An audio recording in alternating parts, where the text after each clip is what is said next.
Without objection. Mr. Speaker, this week the Joint Select Committee on Deficit Reduction began work on a roadmap to bring down our nation's deficit and restore our fiscal health. They heard from Doug Elmendorf, Director of the Congressional Budget Office, who reiterated once again what we already know. Our nation's current fiscal position is not sustainable.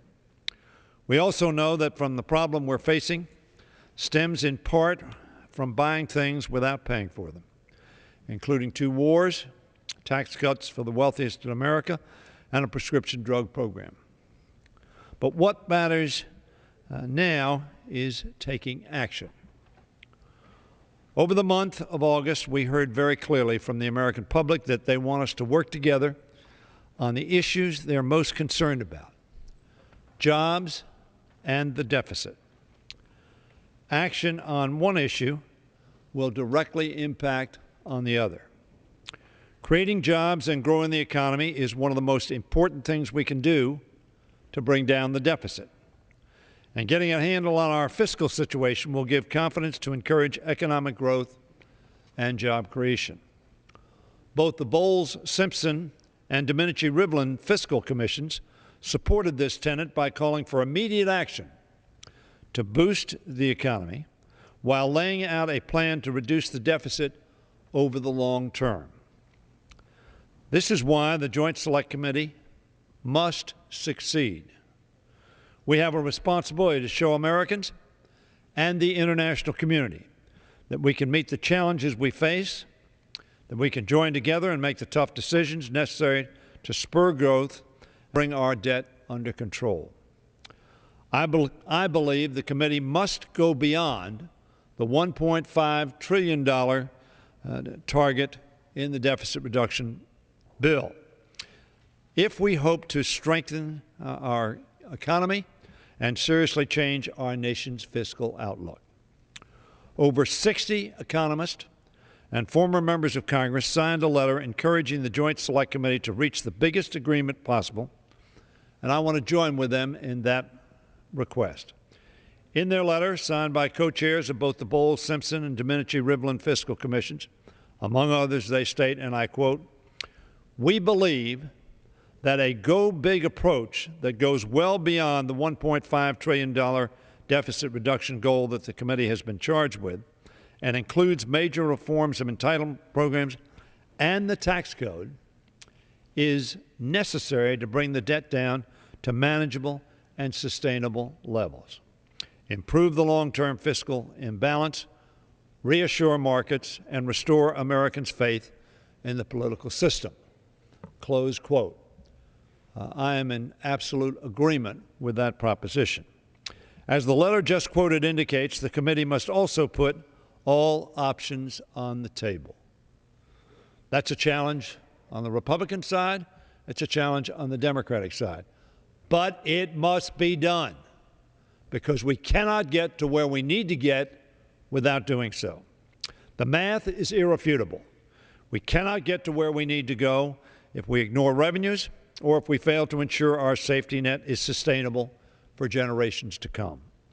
A balanced approach that looks at defense spending, revenues, and entitlements is the only real way we're going to put America's fiscal house back in order. A balanced approach is so key to making sure everyone pays their fair share. We cannot ask the middle-class families and seniors to bear the entire burden of balancing the budget. The most well-off among us, which is most of us, by the way, in this body, must also contribute to that objective. But as we focus on ways to restore our budget balance, we cannot and must not forget the immediate jobs crisis that too many families face. Any plan to bring down the deficit must start, as Bowles-Simpson and Domenici-Rivlin both observed, must start with getting people back to work. That is why I hope Republicans and Democrats will work together to bring the President's proposed American Jobs Act to the floor for a vote without delay. As the President said, we have 14 months to wait to the next election. People without jobs, people whose homes are underwater, people who have lost their homes, They don't have 14 months to make.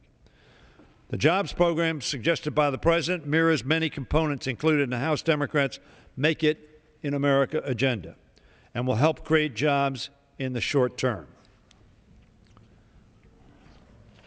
All of us, Democrats and Republicans alike, must be invested in the committee's success. I urge my colleagues on both sides of the aisle to be committed to the success of reaching agreement in this Committee of 12. This is a time to put partisan politics aside and do the hard things, very hard things, the courageous things that we have to do for our country. I believe we're equal to the task.